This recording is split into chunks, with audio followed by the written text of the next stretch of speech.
Okay. Do you have too many negotiables in your relationship?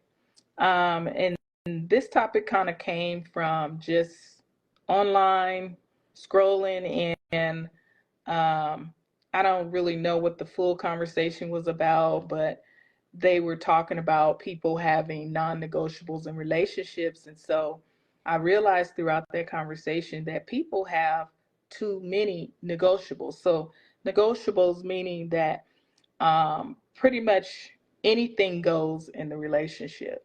There's no structure or foundation that has been created. Like it's just fly by the seat of your pants type of situation. And I have to say, I believe most situations today start this way. They at least start out this way. People are just like getting in the situation, and it's just like, oh, we happen to fall in love, or oh, we happen to like each other.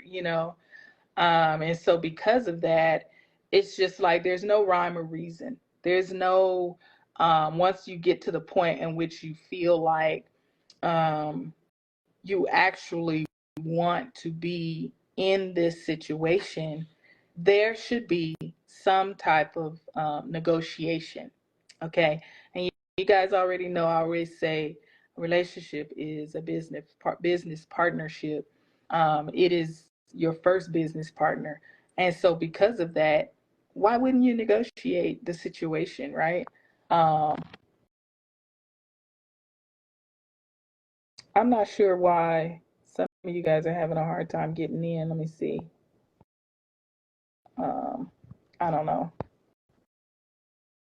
But with that being said, so any foundation has a structure, right? If it doesn't have a structure, it can't stand. It can't withstand anything. Um, and so let's think about that for a minute.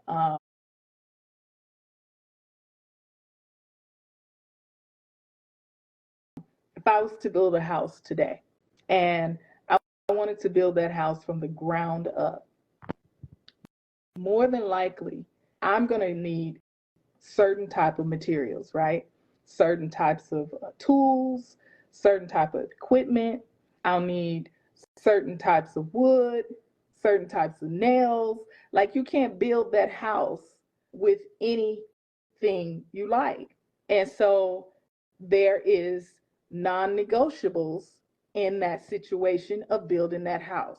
So this is the same with relationships. There should be non-negotiables, meaning there are things that have to be in place in order for that relationship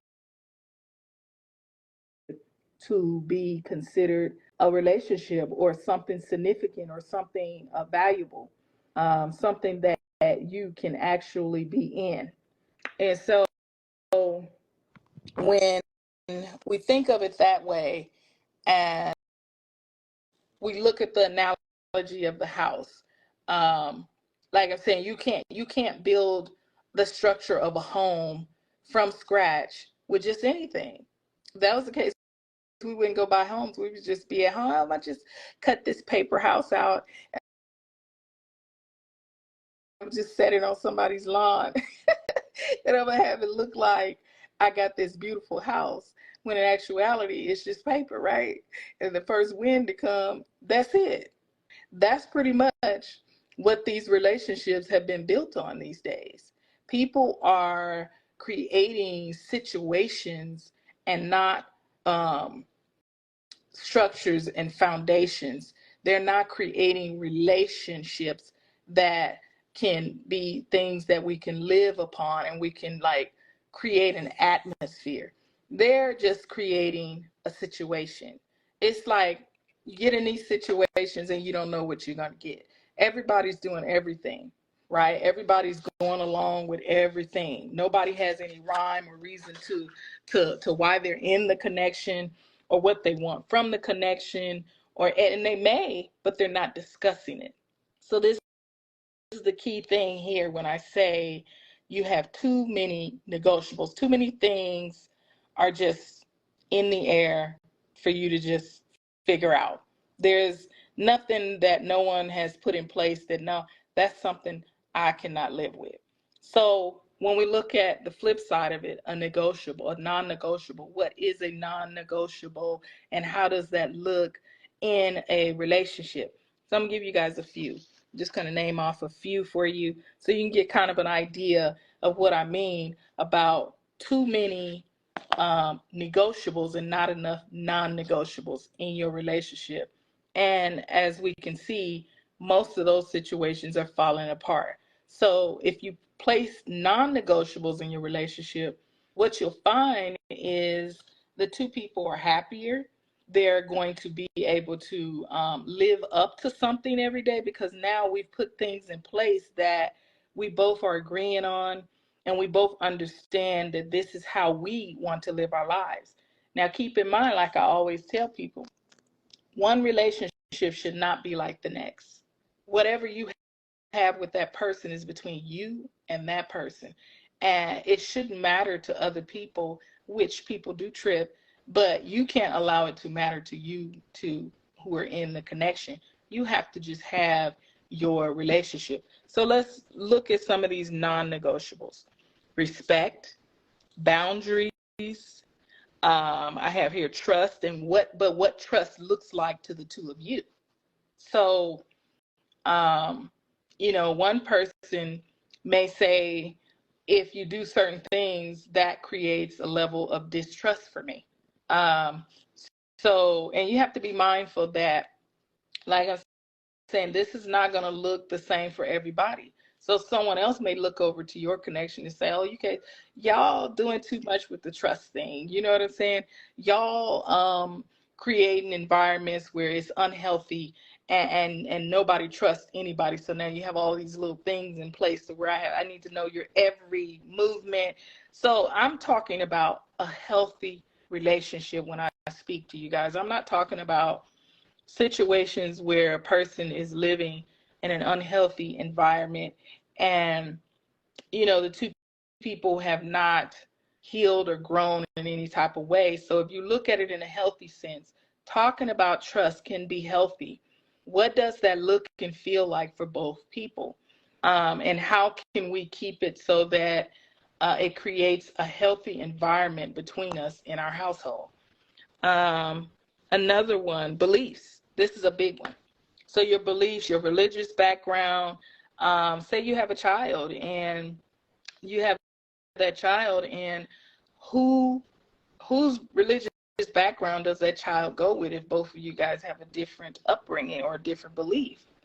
So talking about these type of things, or even if you do have the same belief, let's discuss how we're going to go about raising our child. Do they go to private schools?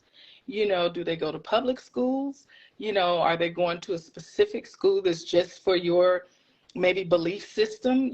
So things of that nature. Let's see, compromises, inclusions. So what am I included in? What am I excluded from? See, this is a hard one for people because it's like, I say, well, man, I should be included in everything because I'm their wife, their husband, their long-term mate, girlfriend, boyfriend. You know what I'm saying? We've been together for X amount of years. Not necessarily, because in order to keep that relationship healthy, someone may ask to have certain areas of their life just for them. And how can you really argue about that or be frustrated with that because that person's telling you, in order for me to be healthy, I need a certain amount of time to myself, for instance. Okay. So let's go through another one. Let's see. Family is a non-negotiable. Commitment. Let's see. Finances. That's a big one. These are all things that you would communicate with within the relationship to create a non-negotiable factor.